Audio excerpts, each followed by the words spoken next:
And I'm actually going to get right into it. And you really want to know how. How can I blaze my own path? How can I be successful? How can I follow the path that someone else has laid for me to be successful? This conference will now be recorded. Yeah. Nice. So I appreciate you joining me today. This is EDU is Life Podcast, and I have a very special guest today, Arturo Del Rio Jr., business partner of mine, and we're going to discuss ADMD Solutions today a little bit, and he's going to talk about some of his other endeavors and his history and business, and we might even get into what we're doing here in the Kingdom of Saudi Arabia. I do appreciate you joining us, Arturo. And would you like to introduce yourself and just tell a little about your background? And appreciate it very much, Jared. As Jared said, I do have the pleasure to be one of the co-owners and actually CEO of ADMD Solutions. We're an organization that really prides itself in standing behind this one concept, right? It's not just about knowledge. It's about acquiring the right knowledge and how it's applied. That ultimately is what gives, not just companies, but individuals power. And really at ADMD, that's our sole mission, right? To go out and discover whatever that knowledge is and apply it in the ways required to get your organization to grow. And we do so in a variety of ways. We have a suite of AI-based intelligent products that we really combine with just monstrous human expertise in the areas of branding, sales, marketing, and we even get into actually some pretty deep technologies in IoT as well occasionally. But overarchingly, that's really what we do. We're an organization that, tries to make a real diligent effort to take a smarter, fact-based approach as it pertains to business. The world in the days of, just gut-based instincts and, I think, well, we're in a world of data, and we actually live in the world of I know, right? Not I think, not I feel, I know. And that's really how we approach problem solving. Right. If we don't have the data and you don't have it, we go get it. And ultimately, we'll figure out how to put that together in amazing ways to make it grow. But that's what we do, Jared. And a little bit of my own background. I'll tell you, as an international guy yourself, I've always, kind of been in a unique position, seeing myself as really sort of a world citizen. This. I spent the very, very beginning of my life kind of going between the United States and Spain, which has given me a really pretty unique view of the world, and it's always made me feel unique, right? Because in Spain, I was the Americano, right, el Americano, and in the U.S., in fact, actually, my nickname probably until I was in my early 20s was the Spaniard. I have a kind of interesting perspective on things that I think is a little bit different from other people because of that experience. And, I think also that unique kind of background and taking that kind of nuance, being different approach, and really being proud of that my whole life. And I honestly think that's why I've been afforded so many opportunities and consistently been able to succeed in business and sales and in different endeavors. I simply just tend to look at things in a slightly different way than most. And I, very thankful to God for those skill sets. And I'll be honest, I think, Jared, I think that's one of the reasons why you and me always seem to get along so well. We have very, very unique perspectives, and we're not scared to be honest with ourselves. But thank you for having me here today, Jared. Thank you so much. When we first met, it was on a business call, and when I introduced myself and I mentioned I was from New Jersey, and I think that's when you were like, wow, I'm from New Jersey. And how does your background affect the way you deal with the current issues that are plaguing the world right now with race relations? In corporate America, we're told never talk about race, religion, and politics. Well, you're Americano when you go back home, and your president is Trump. And when you're in America, you are cool. You're dealing with a lot of different people of different backgrounds. But then when you operate your business in different places, you're the Spaniard, you're the American, and then you have all these issues that's going on in your home country. That's a great question. It's interesting, right? Growing up in New Jersey, I have a very, that gave me a similar experience. My best friend was black. I had a bunch of, white and other friends. We had a very heavy population of different cultures and religions from India. There was a large group of, practicing Muslims lived nearby. And so for me, and it was interesting because then like my grandfather's a Baptist Italian guy from Newark, New Jersey, which is super strange. And then my other side are all from Spain, Catholics. And then I went to a Catholic school with a bunch of people that, were everything from, again, practicing, the people that were Muslims to Jews to frankly, pretty agnostic folks. So I've always Right. had that experience very similar to you, where I've always been around a bunch of different people, and it was never weird, right? I mean, there was just no weirdness. It was just we're all from here, right? So from that cultural exposure, I brought around really my whole life, and it took me a little while to notice some of the differences, right, of how maybe I would be getting treated in certain companies versus some other people that, looked a little different, sounded a little different to me, and, didn't have a similar last name as mine, right? I mean, my name is Arturo Del Rio, right? There's not, it's not Right. John Smith.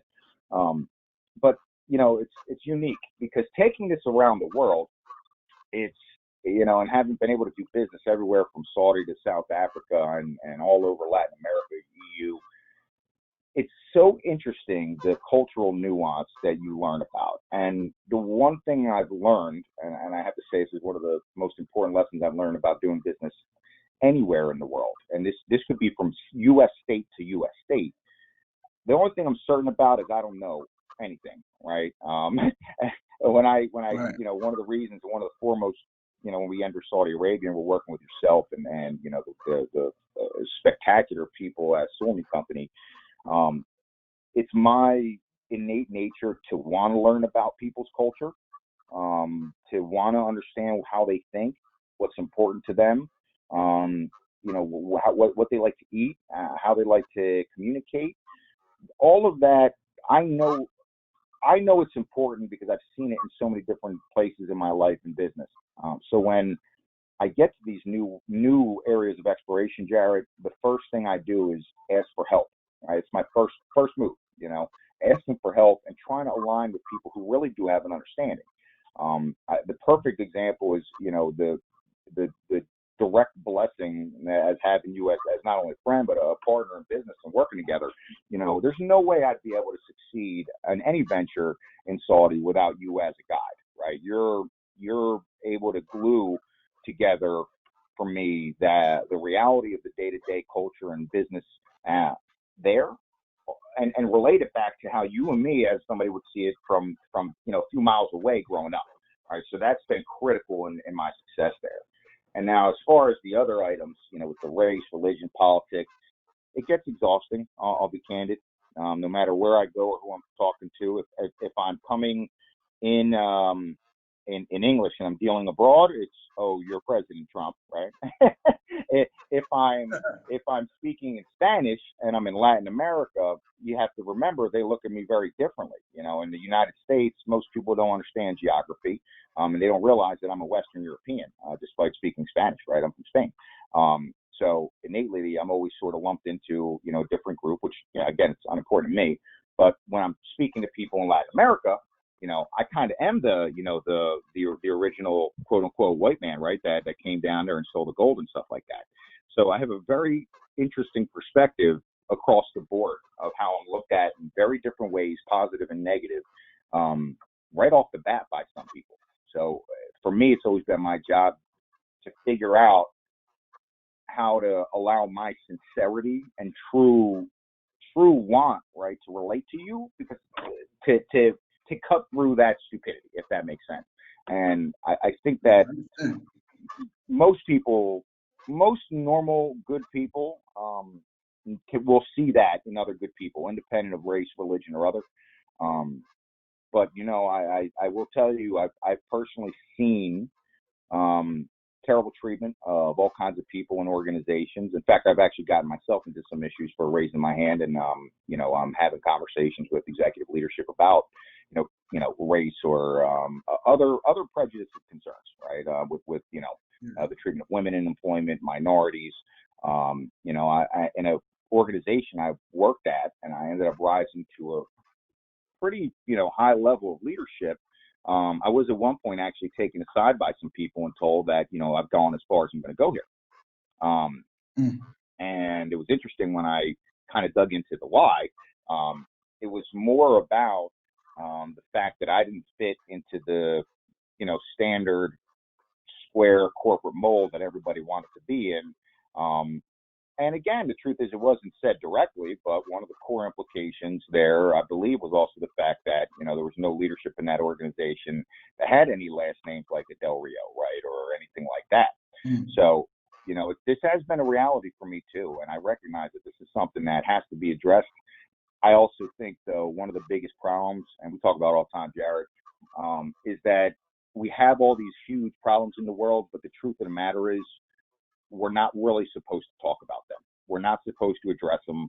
We're just supposed to placate everybody, make 3 or 4, in my opinion, very plastic or superficial moves to appease people. But I don't think that solves the problem. No, I understand 100%. See, I'm a believer in interpersonal communication. Now, I respect workforce dynamics and knowing in the corporation, look, our rules are our rules, and too much drama is created by talking about race, talking about religion, and talking about politics because everybody has a different feeling about each of those topics. So why talk about it inside the workplace? However, in America, we're very diverse and we have, depending on the state you're in or depending on where you're at in the business, you're going to work around or work with people that may not be your faith, that may not be your race, and may not like the same politics. So, the dynamic aspect of all that is being like water and being able to flow within that spectrum without causing a problem. Me personally, I have not been successful in that in my career back in the United States because as much as I would try to mask my religion, it would come out during certain times like holidays or when it was time to pray or on Fridays I would need to go and I would ask for time to go pray and then oh, he's a Muslim. That's okay. He's no longer the guy that we loved who smiled all the time. Now he's the Muslim guy. Or, you know, not shaking a woman's hand. So it's like, oh, he was a great guy up until 1 second ago when he said he wouldn't shake a woman's hand because he doesn't touch women who are foreign to him, or um, he doesn't want to come to the Christmas party. Well, I don't go to Christmas parties because I don't celebrate Christmas. So, but outside of that, it was all you understand. So it was all good just a week ago. You know what I mean? So everybody loves you until they find out what you believe. Like I did a talk about Trump, and me personally, my view on politics was always dormant. I never really got into politics, but now as a dad, as a responsible adult, I'm looking at how everyone else is reacting to politics, and the popularity contest is what I call it. Um, Yeah. I'm looking at how everybody's reacting to the sound bites and the spinning of the news, especially the ones closest to me, like my family, my mother and father, and then friends that I grew up with. And it's like because we're what you like so-called African American or so-called black people, we have to be Democrats. And I'm like, hold up, who are the nominees right now? So the nominees have been settled. It's Joe Biden and it's Trump. Prior to that, I was listening to Marianne Williamson. She was talking about reparations. So my ears were open about that. Then she fell off the map. Elizabeth Warren, Bernie Sanders. But all of these people have things that correlate with me and don't correlate with me. So at the end of the day, it's like, listen, my views on America from a way that they have treated black people or so-called black people throughout history, I'm like, I could give a F about the political arena because the way that they've treated me, they've never invited me to be a part of this thing in the first place. And they've never repaired their relationship with me. So why do I care who's going to be leading the nation? But now it's like, well, what you said about Trump is not correct. So now it becomes I'm defending a person because they have harmed a man and said some things incorrect about him. And it's like, this is wrong. It's not about me defending Barack Obama because Trump rails on Obama. It's like, why is he railing on Obama? What did Obama do for me to support him? And what are they saying about Trump so that I can either ignore it, accept it, or defend him? And as a person who believes in upholding what is good and forbidding what is evil, I can't sit around while friends or loved ones are being led down this path of false narratives.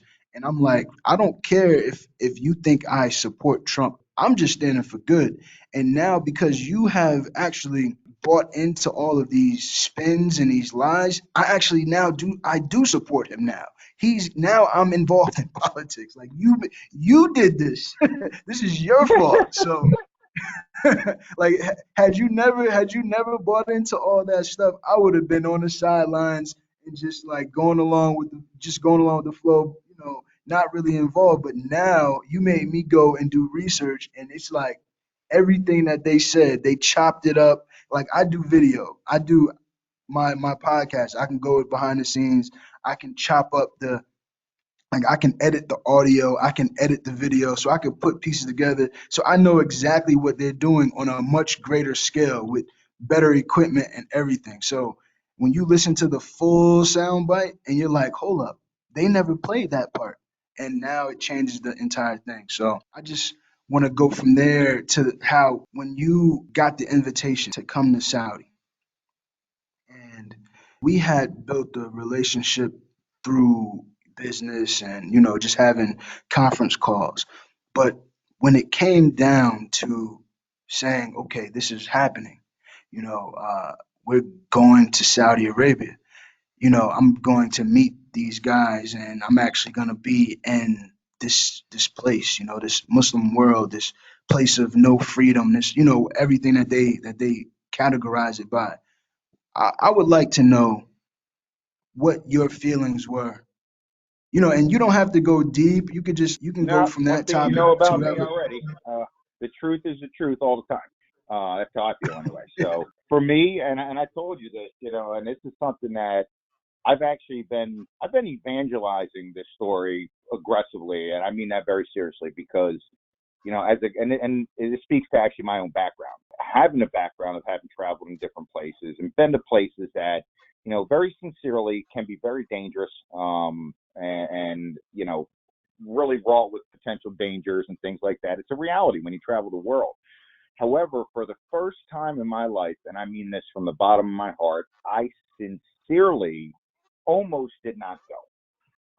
Mm, As I mentioned, I really pride myself in having a little bit of cultural aptitude, right? When I go and interact with people, and at minimum, I want to make it clear that I'm trying, right? I think that goes a right, long way. You do try to adopt and learn, and I guess for lack of a better term, when in Rome. You know what I mean? right, But very different from all of my other past experience being all over Latin America and Europe and even Africa, North Africa, stuff like that. I had never read so much that scared me so diligently in such a short period of time. And in fact, the more I learned, the more scared I became, to the point where finally I had to stop. I stopped myself. I stopped reading, and I asked myself the same question. I said, Arturo, one are you willing to start making fear-based decisions in your life? And you sent me messages too. I did. And I was Yeah, content. And listen, and I'm a very genuine person. I tell people the truth. I don't hide. If there's something I have to say, I say it. And anyway, long story short, and again, I know we're not supposed to, say this as a corporate leader, but for me, if I'm believing in two things, evil and good, and I'm relinquishing the evil, that means there must be a problem with my faith, right? So I decided, what, I'm going to go. And by the way, my family and friends were extremely concerned about my going, to the point where people were actually wow. proactively asking me not to go because they started reading up on all this stuff. And, to the point where, as you are aware, I was concerned about the literal color of a shirt or suit and what might happen to me because I would wear them. Well, Yeah, I would and I laugh. know, yeah, it's I funny, had to right? laugh about this. And you were laughing at I me used to too. And by laugh. the way, I'm like, I'm not mad at you. That was hilarious. And you're laughing, and I'm like, but am I going to get my hitch out though? Well, Right, as right. you know, within a few days, and I mean this sincerely, I've had the pleasure of going a lot of places. From a genuine perspective, people who are literally kind-hearted, generous, uh, uh, good people, caring, wanting to speak to you, concerned about your outcomes and well-being. I've had the people from the Canary Islands, Costa Rica, and Saudi Arabia. I have to tell you, are sincerely my favorite people that I've had the pleasure of interacting with. And I'll say this for the audience. I was so ashamed of my terrible thoughts about Saudi Arabia and what I was going to experience. And you can vouch for me. I actually paused the conversation and outright called myself out on it and apologized for it to everybody. It was like, you know what, this is what and then everybody in Saudi, kind of looked at me and was like, don't worry, we know all the stupidity everybody says about Right, us, you know. right, right. Um, and since my return, I've been so excited, about the potential to really go back and experience some time. So much so that, and you know this as well through, my wife and partner here who works with us, Marissa, to the point where she's stoked out of her mind to be able to experience and go there as well, right? So Yeah. it's a different world, and it goes to show that for those that take the information, and this is why it actually bothered me personally so much. I'm not one to do that. To just take anything for granted. And you know what? It was an embarrassing lesson to have to relearn, I guess, because it's something I already actually knew. I just allowed the external forces to, change my nature and opinion. And the one thing I'll say, and I am proud of the fact that I did not cave to the stupidity, and I forced myself to go anyway. And I could not be Hey, more happy for it. me personally, I'm glad you came because for me, growing up in Union, New Jersey, and having grown up around all types of backgrounds of people, after about 2002, I moved to Georgia, and I really didn't have that type of diversity. I was just around whether it be like black or white people, and then a little mishmash of others. But growing up was completely different. So that I think my upbringing and where I grew up allowed me to to be like water in a sense and mesh with many people and be able to handle different situations, even though I lost in many of those situations because of, I would say, outside influences. But for me personally, I've always been able to make friends. But when you guys came out here, that was a highlight of my 4 to 5 years in Saudi Arabia. Now I've worked as a teacher. I've worked with different people and I've met many people from different backgrounds. But the types of interactions we had and the conversations we had and doing business and just being able to do business and be around people of many backgrounds and discuss many things and just not have a fear about stepping on anybody's toes or saying the wrong thing because we had this understanding that was like the pinnacle of men discussing topics as men, and to do it out here, that was like a great feeling for me. And like you said, you're ready to come back. I'm ready for you guys to come back as well because it's just good having people like yourself and having those types of interactions or to be able to play and also do business, man. Like that's for me as a business person, that's the number one goal, to have a great work life balance, and to segue off of that, being that I'm talking about business, what do you see the potential of expat or somebody that's not Saudi of actually doing business in Saudi Arabia, initiating business in Saudi Arabia, um, maintaining it, and then having long-term success? What's your take on that, and how do you see it?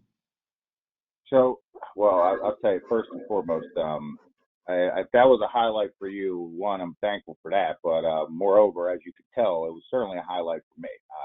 I don't know, I don't know how more open about that I could be. But Saudi it's an amazing place, right? I appreciate, for me, what I appreciated most from a business atmosphere is that will to succeed and the will to grow, right? And for anybody out there who's not familiar, if you take some time to really understand a little bit about, the nature of some of the stuff going on in Saudi Arabia, which, by the way, is absolutely incredible. But Saudi Arabia is experiencing, I guess for lack of a better term, like a golden age in row, like almost a renaissance, right? A cultural shift. They're having a business shift. They're having all kinds of educational shifts. It's a country that is striving for greatness, right? And at the end of the day, tough to say, but it's very true. When I look at most of the other countries I have worked in or doing business in, it's very difficult for me to even suggest that there's another place that I've seen a combination of the will to succeed, the mentality to want to change and create greater nuances and push forward, and as well having just the aptitude to actually go out and do it, right? Saudi is I love the mentality. I love the win. I talk about this, and some people are going to get very annoyed at me when they hear this. But one of the reasons why I always have a tendency to work a lot better in certain countries than others, right? I'll give you, I'll give you an example direct from my own people, right? From my people in Spain. If you talk to, from what I've seen, at least in my experience so far, when I'm talking to you guys, right, and Magic and these just phenomenal quality individuals as humans and as business people in Saudi, and we're talking about ideas and where we want to go. Innately, when we're talking about something, everybody at the table not only thinks, but really believes that we can do this, that if we put the work and we take the time, we think about it, that we can win. The truth of the matter is that same conversation had with most of my own brethren in Spain results in, who do you think you are? No, you can't. It's not possible, right? And that's a Same very with my different people. mentality. Sorry to cut you off, but that's the same thing with my people, man. And for me, being a thinker and a visionary and somebody who really doesn't give a what people think, and I believe that whatever I think I can achieve with God behind me and supporting me. You bring up topics like that with my people or with your people, and it's like they cut you down at the knees. But please go ahead, continue. Oh, no, immediately. And the thing is, and this is something I've seen true. So, one of my best friends, Cecil, who, by the way, is a genius, monster chef, top 30 under 30 chefs in Miami. He's black. Again, it's unimportant to me usually, so I just don't think about it. But, one of the things that I think has been a challenge a lot of ways is the more progress Cecil has made, the less support often he's received from a lot of his own family members, and a lot of people. And I've seen that, right? And it's not just him, right? And I've seen this from other people, and I've seen this true in a lot of ways. And like, again, and I mean this very sincerely, when I talk about ideas and goals in Spain, and this is true for some of my own family members, I know they look at me like a pariah.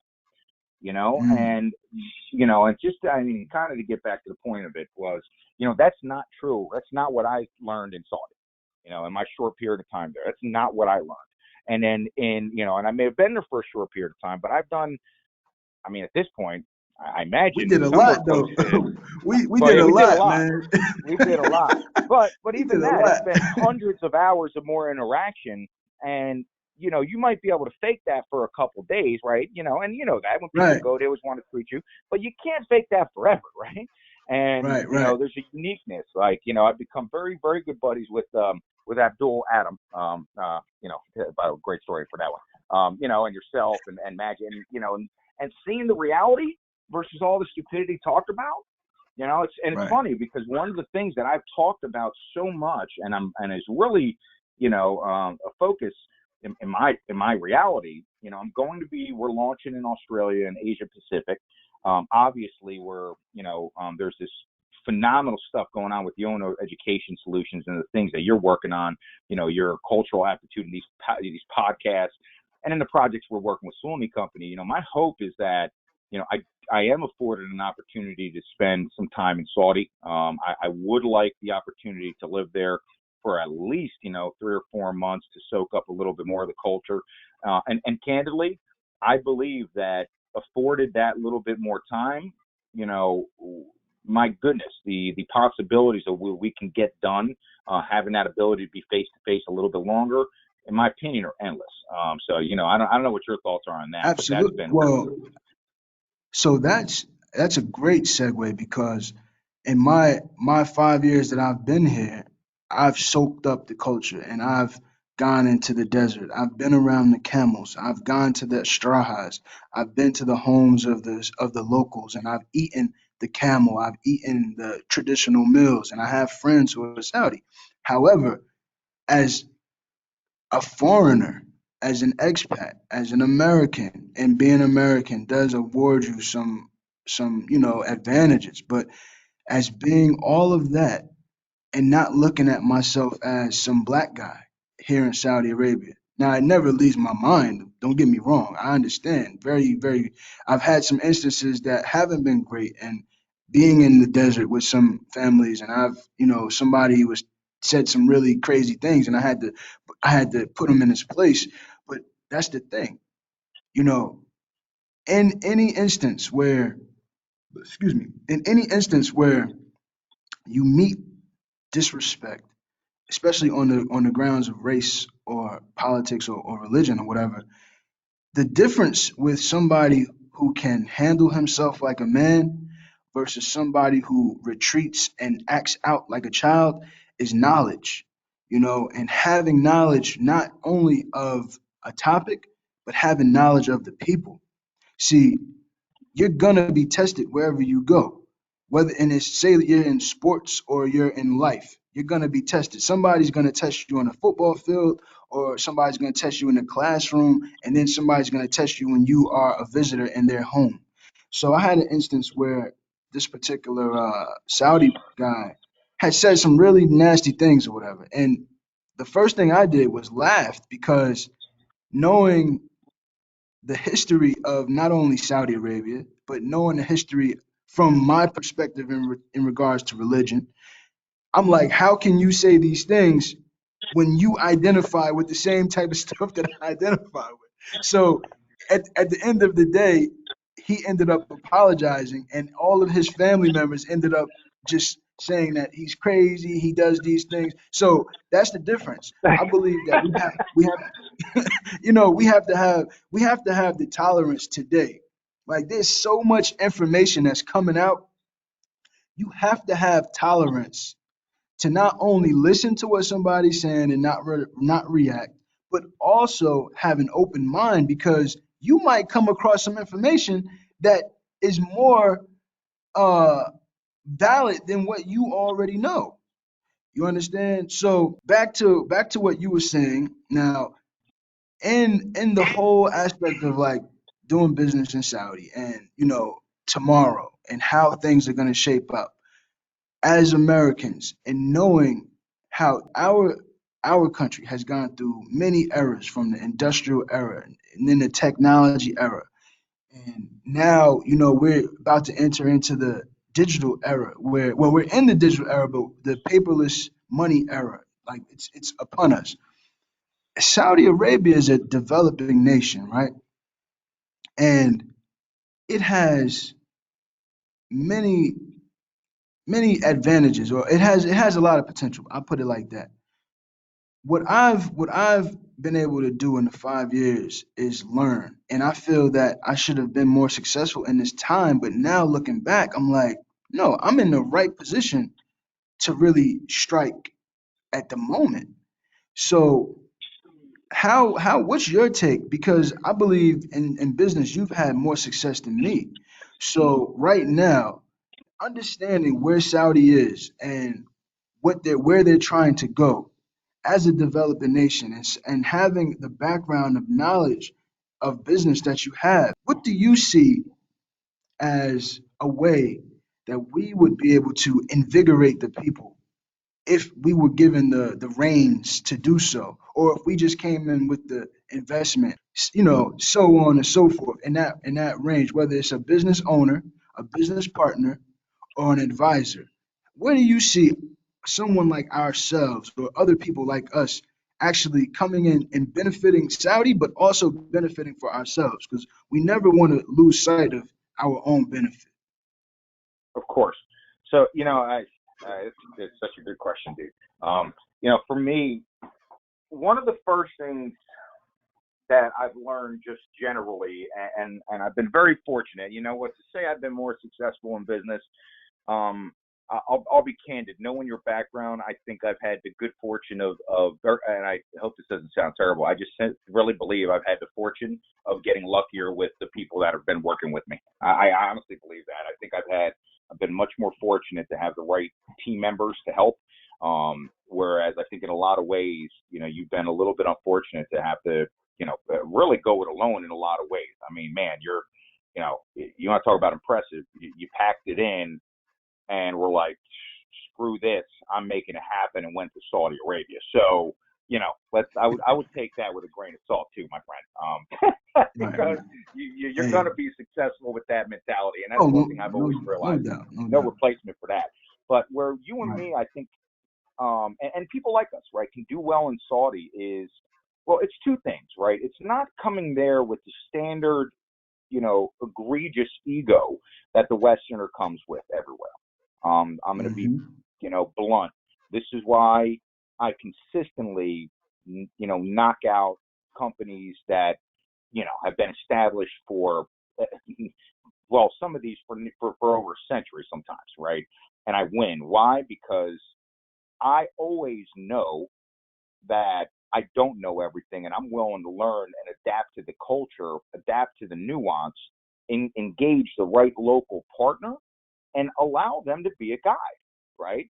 Pride pride and ego. There's no place for that. There's no place for that anywhere, right? But certainly not in business, right? So, and I think one of the things is coming in as a humble servant will always get you farther than coming in as, as a pompous windbag. Let's just say, let's call it what it is. Exactly. So one of the things, and I'll allude to this, and obviously without mentioning names, as you recall, when we were there, we were talking about a project, and the incumbent, who's been on the project for 4 years, or 2 years, excuse me, is one of the big four, right? And this is exactly. Let's just say this is in, a certain industry over there, and it's a nationalized organization that we're talking about in Saudi. Well, why were we able to turn the coin, right? What was it that convinced them to have the conversation, to pursue? Now, unfortunately, there's been a little bit of a pause because of COVID, but the reality is, why did we take over, and why are we gaining not only a shot, but a sincere willingness to literally terminate a contract with one of the big four versus a small, certainly, and I know this, right, unknown entity like ADMD Solutions, right, and RAI. Well, it's because of our approach, because of that. Jarrett, what do we talk to them about? Listen, you can be the elephant or you can be the beehive, right? Well, you and me and the people like us, we are the beehive. We are a super organism.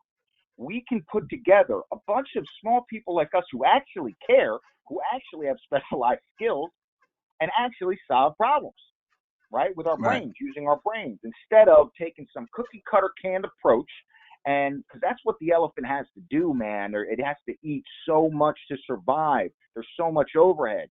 So that means there can't be the attention to detail. Whereas the beehive, man, we can feed every single one of those young and do so thoughtfully and care and water and feed and think about this in an organizational superstructure where each man is worth his salt, man or woman or other. So I think that's where the opportunity lies.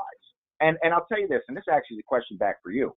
Right now, as you know, we're a missed scenario that is a little bit different, where we are not getting the same positive result thus far, despite, on paper, fact-based wise, being able to hit the solutions, being able to hit the outcomes, and still we're not really getting to the next point.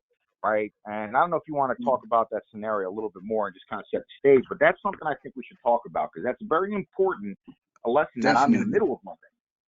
So I don't know. You mentioned earlier that the ambition of the people and, the will and the desire of the Saudis to take it to the next level, the vision that the prince has to take it to the next level, and so on and so forth.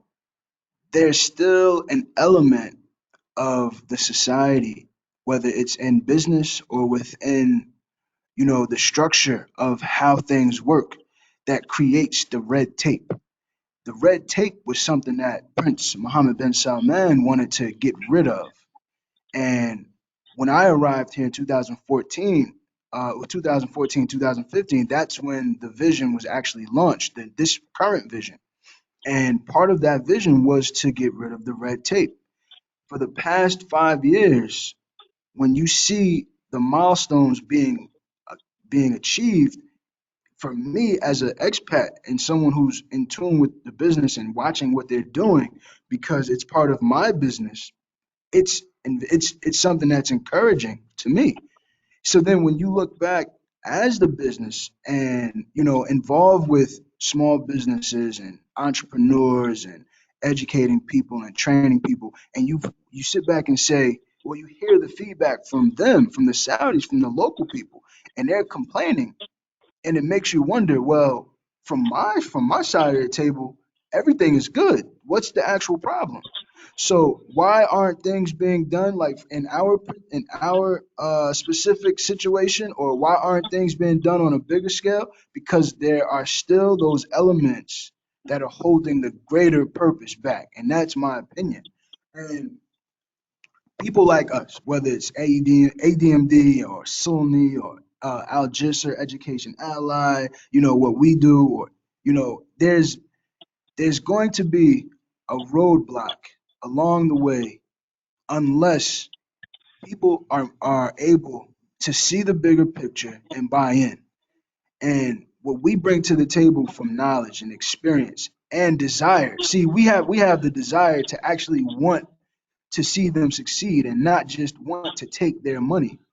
That's a big issue where you have people come in, whether they're consultants or companies, multinational companies, whether it's the big four or there's, the big 10 or whatever.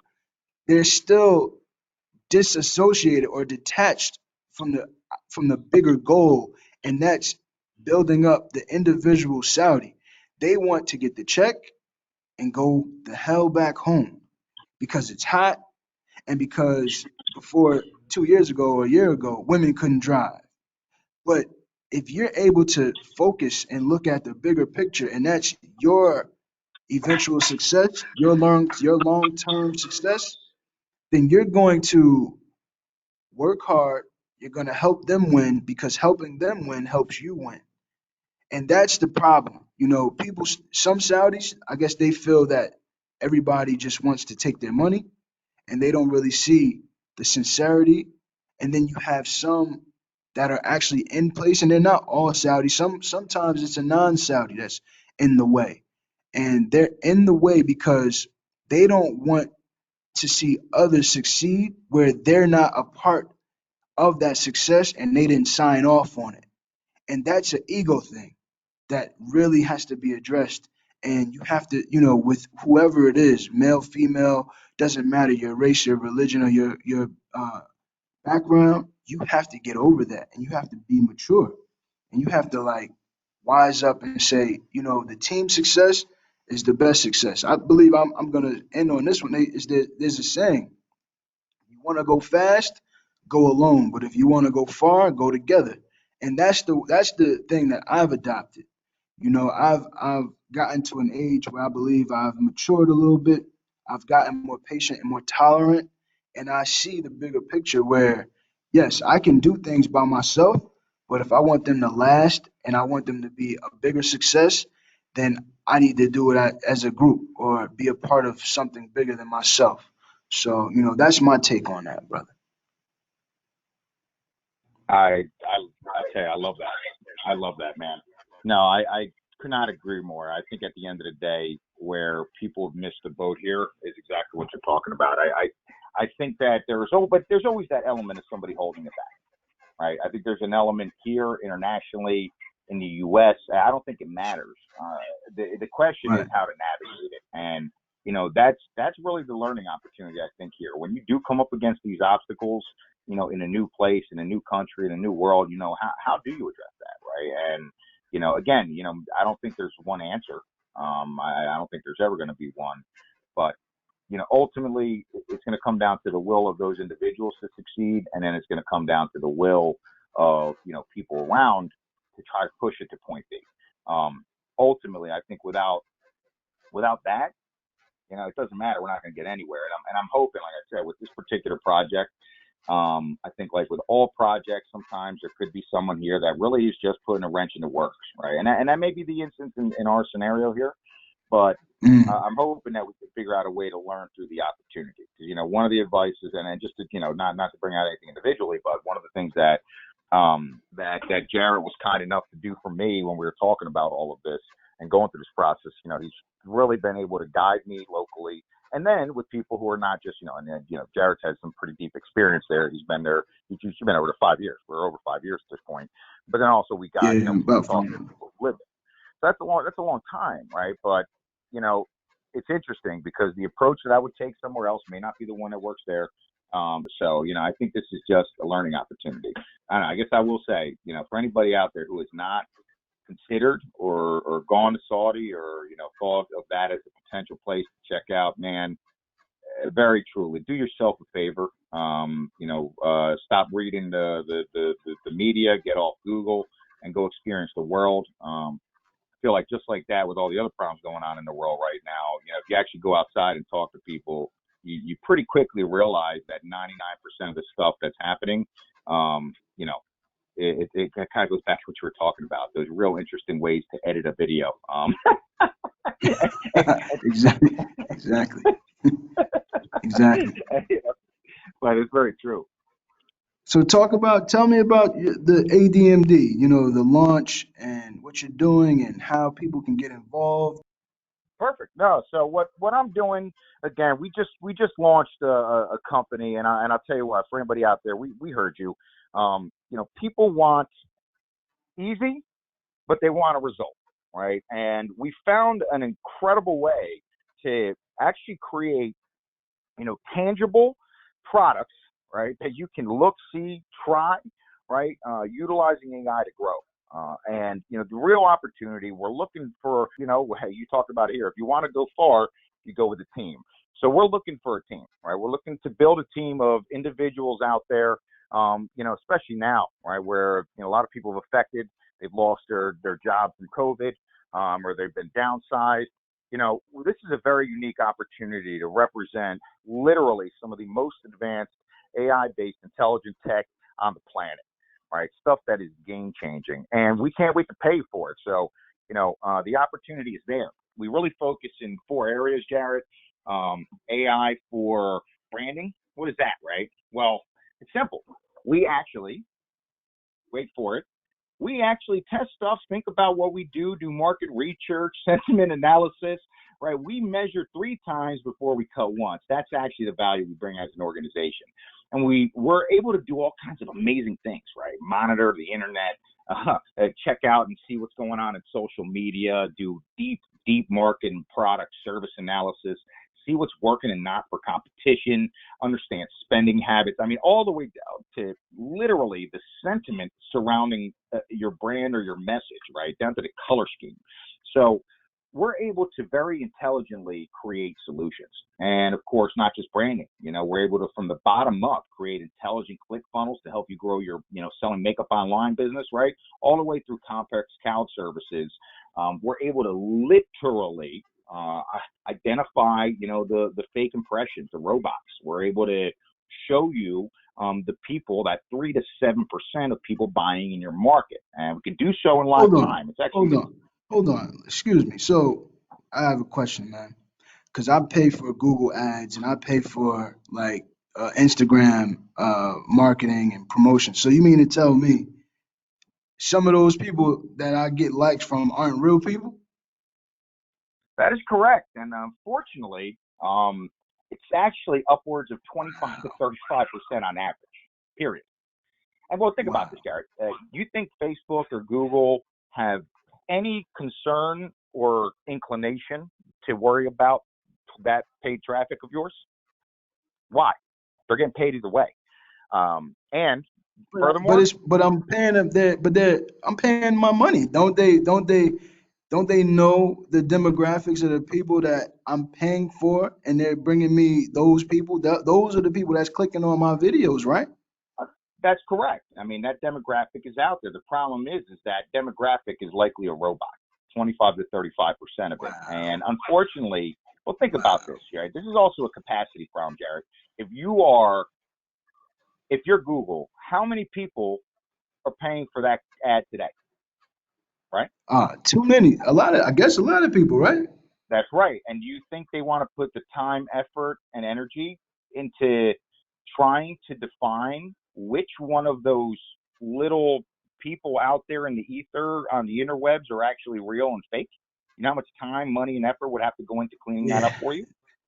Yeah. That's it. Nah. And Nah. so let's Yeah. follow the money, right? So, Right. so the bottom Exactly. line is, and by the way, you want to hear something scary? In financial services, I believe it's financial services, legal, and one other one, fraudulent clicks and the impressions, overall ad impressions, is actually 50 to 60%. So imagine a world now where not only can I intelligently create the brand, now I've designed the entire workflow, sales funnel, and all this for your external marketing components, manage and create it. But now not only can I target the right person, but I can ensure that I remove all the bots and all of that completely. I then can track the behavior of the people that are in the research stage or tire kickers, as well as, of course, most importantly, the 3 to 7% that want to make a move now. So now we're in a world where, and I'm just going to say it, stop guessing, start knowing, right? So I remove those bots.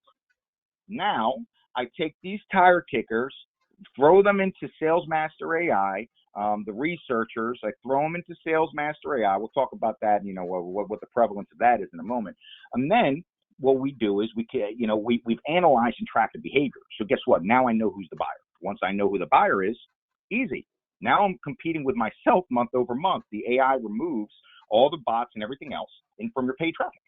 So you're only targeting known buyers. And what's cool, just like you or me, right? Just like your brain or my brain, when we started something, we may not be great at it, but give us a little time, and all of a sudden we're going to master it. Well, imagine that with just you and me with one brain. Well, I got millions of brains now looking at this and getting better and better and better. So what happens within a 60 to 90 day period or so, you're actually only competing with yourself. So it's very interesting, and there's a lot more in the marketing component, of course.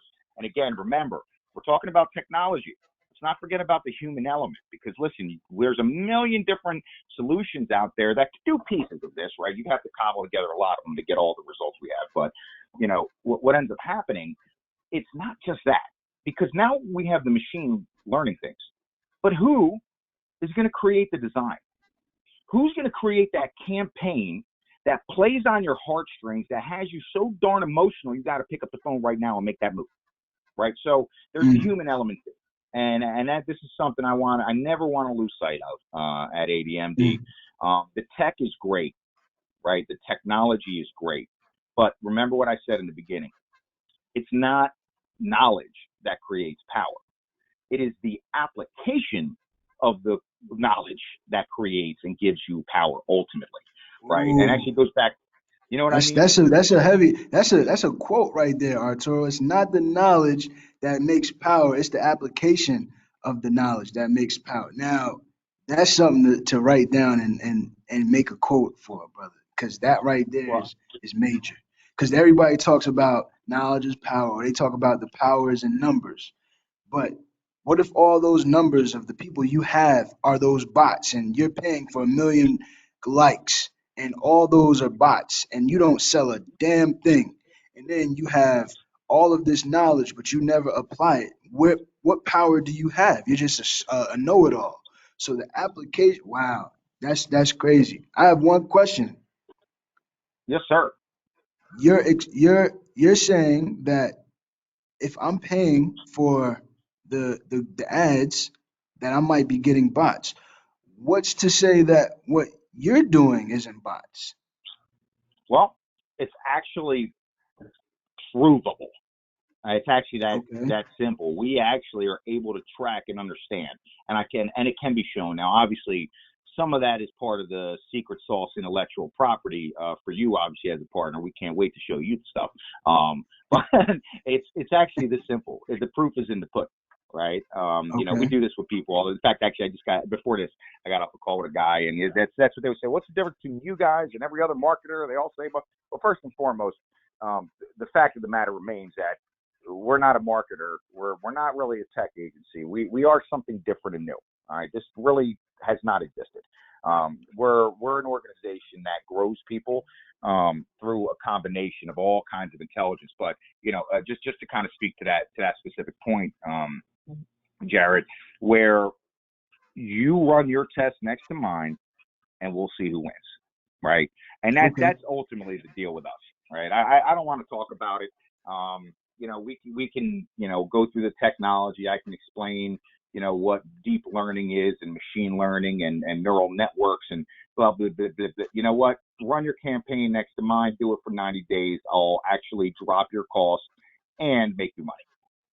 It's actually astonishingly simple proposition. And if that's not worth 90 days, then I guess you don't want to grow your business. It really comes down to that. And, it's funny, actually, there's another quote, too, and I talk about it all the time. And this quote came out a while back from Forrester. They said, I think it's by 2020, companies that have effectively mastered AI will steal $1.2 trillion a year from those that don't. Right now, something like, I think, and forgive me, this is Gartner. They did a study, right, on executives. Something like 60 or 70% of executives admit that this is true. They know it. They're seeing the results. You know what the problem is? The same percentage, 60 to 70% of executives, have no idea how to apply this.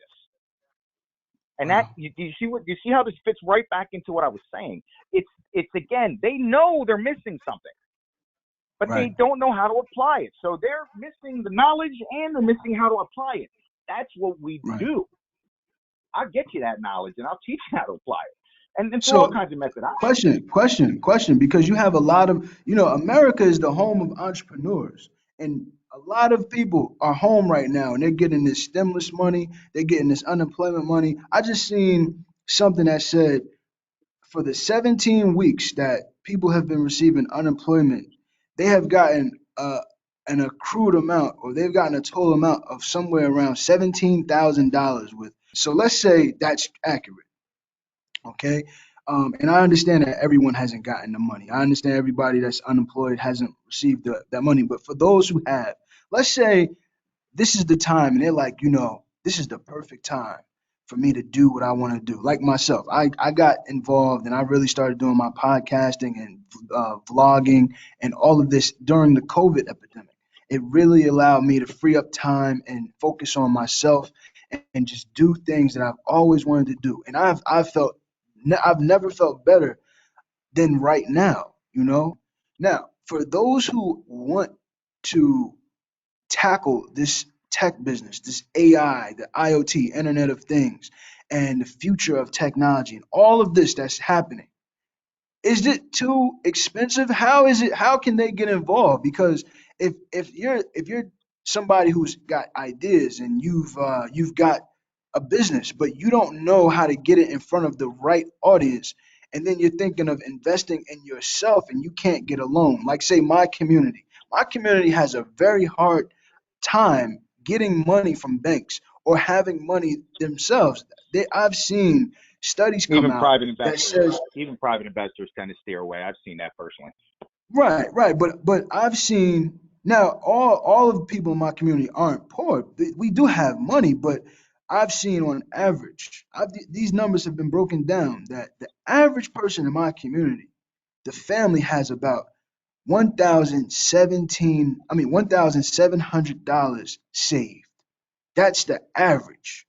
That's piss poor. So if I'm listening to this podcast with EDU is Life and Jared Risher and Arturo Del Rio from ADMD, and I hear Arturo give me this solution about growing my business and using these tools that he's offering, how can I access it if it's too expensive? Can you touch on that? Well, yeah, of course. I mean, well, first and foremost, one of the things I'll say, I'm talking about the business and what we do, but before all, one of the things that we practice, what we preach here at ADMD, if you want to learn and grow, we want to give you an opportunity to learn and grow. And quite literally, I can set up independent agents. We will put the time in to get you ramped up and give you an opportunity, and we will do what we're supposed to do to get you up and running. If you have the aptitude and will to succeed, because I can't give you that part. I can help you gain the tech. I'm even, in fact, with a couple people, and there is some minor costs, right, for some of the internal automation that we set up, agents with and stuff like that. It is actually pretty nominal. It's a few $100 a month. But we've even, for some folks that are really have fallen on hard times, unfortunately, but have the skill set and talent and wish to succeed, we've even been, frankly, fronted them for a few months just to give them an opportunity to get up and running, right? I mean, business is business, but our job here is to make sure that the world is a better place because we came this way. So I do want to start with that. Outside of that, the second thing, no amount of money or anything else is going to get you to point B if you don't believe in yourself first. And I think one of the biggest detriments that has been done to, and not just the Black community, I think a lot of minorities and other people in the world has been to the point where there's a lack of pure self-belief, right? Where it's the world has kind of beat you up so bad that you yourself don't see even an option. I call it's like possibility blindness. You know what I mean? That's the hard. To be honest with you, I think that's the hardest thing to get past, right? Because you're saying it's $1,700. The truth of the matter is, if you get up in the morning and you could do it, and you're out there getting after it, I think that you can make something happen. I have a buddy of mine, and I'm actually from Jersey, so I know where I'm talking about. This dude grew up in Camden, with his little brothers and his sisters. The mom, unfortunately, had a very bad drug problem. Rarely, if ever, home. In his later teens or maybe early 20s, she actually was found dead of an overdose. Never met his dad, right? Talking about a rough gig, right? And unfortunately, he had some health issues and did not survive, later on. But the reason I always like bringing him up, he somehow figured out how to get his family set up, somehow figured out how to get food on the table, somehow figured out how to actually set up grants and stuff that, and his siblings ended up going off to college and all this stuff because of his effort with nothing. This kid, he was in his teens, early 20s. This is a dude who went out. You know what he started doing? He started going to business by business, knocking on people's fronts and saying, hey, listen, you give me $10, I'll come here and wash this window once a week. So he started doing this. I'm not joking. He started doing this like just pure sweat equity, not a dime. This dude went to the dollar store, bought a bucket, a couple rags, squeegee things, and then went out. My man was making some serious cash. You know what he started doing? He started getting other people, and he was like, listen, he started to end up doing like $15 a week to come clean your windows.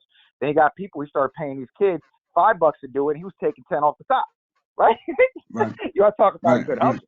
But, the point of the matter is, if there's a will and you really believe in yourself, I think there's always a way to find something better. And there's a lot of people out here that want to see you succeed, man. And I always say that to people. I used to work with these children, and I'm looking forward to doing it again. Up in Trenton, New Jersey. A little shout out to one of the best people on the planet, Rob Fiorello. That guy does more for kids that really need help than 99% of all these politicians and any of them put together. And he out there just doing a good work. But the reality is, I hope that, this kind of stuff, or seeing the fact that someone, just like yourself, you may not think about this, Jared, like this, but when I see you and I talk to you and I speak of you, I always speak of you as, somebody that in my mind I see as a great success. It doesn't enter my mind. Nothing else enters my mind. Does that mean you already have the yacht? Maybe not, right? but I don't Mm. see Jared in any other light in my mind. Like, that's just who I see in my mind. Successful, educated, an individual of substance. And whether, we agree on every topic or not, it doesn't matter, right? And I think Right. that base that you have, that belief in yourself, and frankly, me too, and that was probably instilled by your family, just like my family. I think that's the first step. And it's not about money. I don't think it's about culture. I don't think it's about anything. I think first you have to see the possibility. And until you can get to that point, I don't really think there's an easy way to solve the problem. If that makes sense. No, I agree, and I appreciate those kind words. I agree, 100%. If you don't have ambition, then why even get out the bed in the morning? You know what I mean? If you don't believe that you're worth it, then don't try to get anything. Don't try to get a wife. One thing I say when I talk to people, sometimes you have to talk to people at the level that they present themselves. So I say, if you believe it that way, then why are you out there making babies, or why are you laying down with women? Because that's an adult move. That's something that takes responsibility. So if you want to do that, then you're able to do the other thing as well. Like the same ambition you took to buy that car or go out and have fun, you can put that into something else that takes a little bit more effort. And that's I had to actually get to that point and understand that. I didn't always see things in that way. And I didn't always take responsibility. I still have a finger to point, but at the same time as I'm pointing the finger, I'm pointing the first finger at myself. Because if I don't point the finger at myself, I'm giving somebody else more power than they deserve. So I have to first Ooh, say that it's going to ooh. get done because I'm going to do it. And whatever finger I'm pointing at somebody, I'm not saying that they're off the hook. I'm saying they're still on the hook. But regardless if I ever get justice from that situation, I need to make things happen for myself anyway. So, yes, if you don't have ambition, if you don't have drive, then give up. But you have to have some type of ambition to get up every day, and you just need to know how to direct that ambition and will and drive. And that's one reason I started this podcast. That's another reason I wanted you on this podcast, because I've been fortunate enough to be in circles that it's like looking at the world from a window.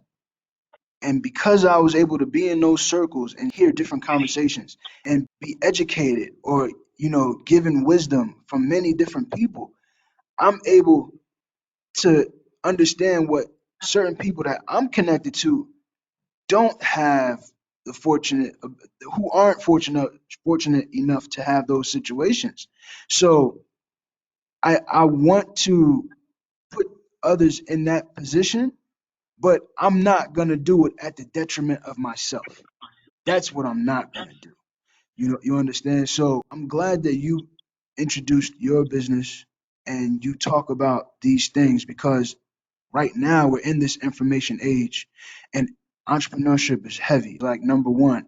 And I'm in Saudi Arabia, and entrepreneurship is number one. People need outlets. People need to know how they can get to the bag, as we say, get to the money. They need to know that it's not hard. It just takes a little bit of effort. And you may not getting to the money may not mean you become a millionaire overnight. It may mean that you're able to pay your bills, take care of your family, over the time span that you live. But it could also mean that you make more and you're living a pretty comfortable life. It all depends on the effort you put in, the people you connect with, how you treat people, because everything comes back to you. You understand? So, you know, um, did you want to continue about the business, or you had anything else to talk about?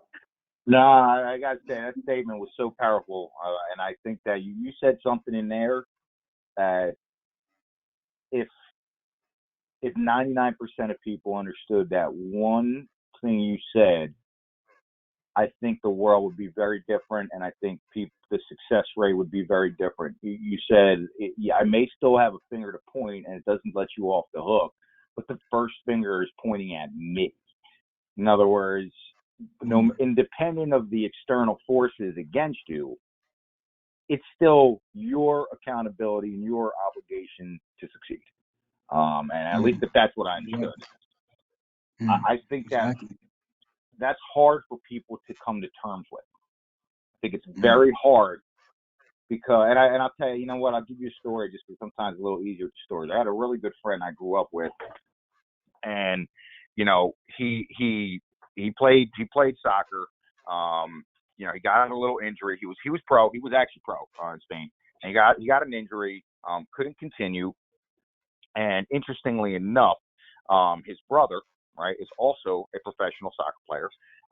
And you know, he just was a monster super talent, right? But never put any work in, right? He actually, I don't know if you're familiar with Real Madrid.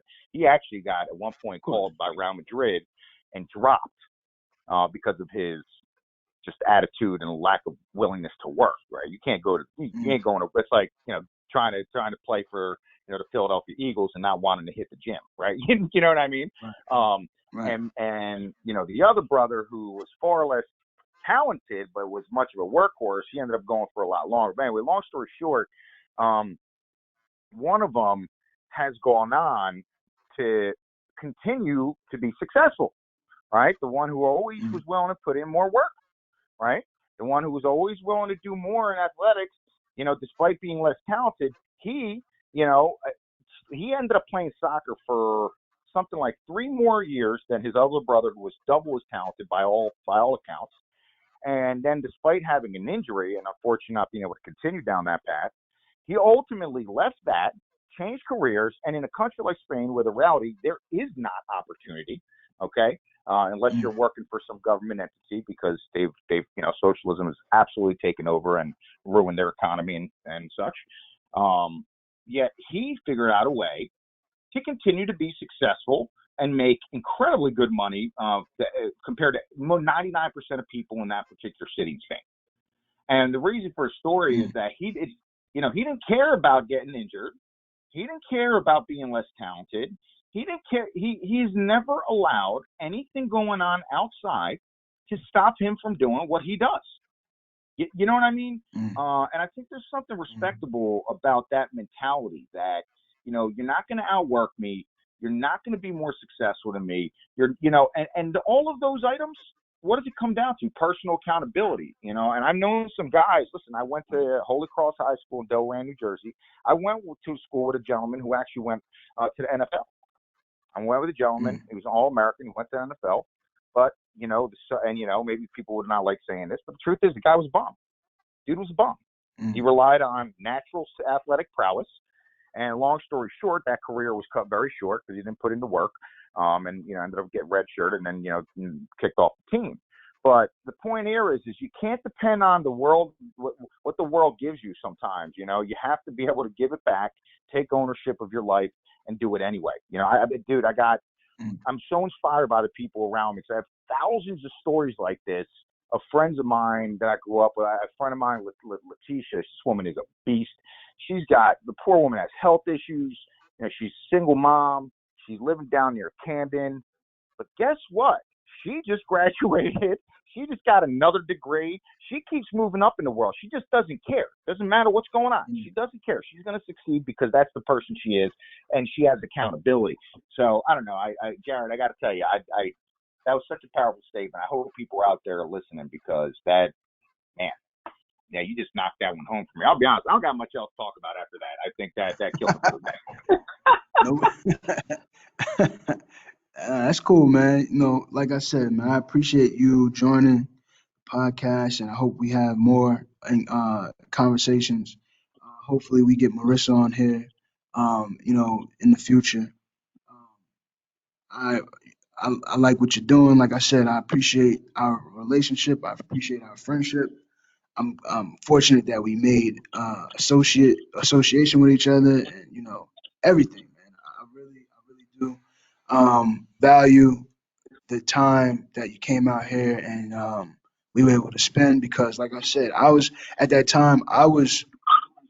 Um, I wasn't doing much. I was engaged with what I was doing with the company, but I wasn't really engaging with anybody. I just was in my studies and learning about, some history and really focused on back home. And as I mentioned, I'm really thinking about going back home. Even though we have some good things going on here, it's just that there's this thing in me that's driving me to want to come back home. And when you guys got here, it was like a piece of home came, and it was just like a great time for me at that moment, And like I said, man, I just appreciate it, and I appreciate what you're doing, and I hope that we can be successful. I hope you're very successful in everything you do. And until next time, man, I appreciate it today, man. Well, thank you so much, Jared. I appreciate you, and as my Saudi brother might say, inshallah, this all will be true.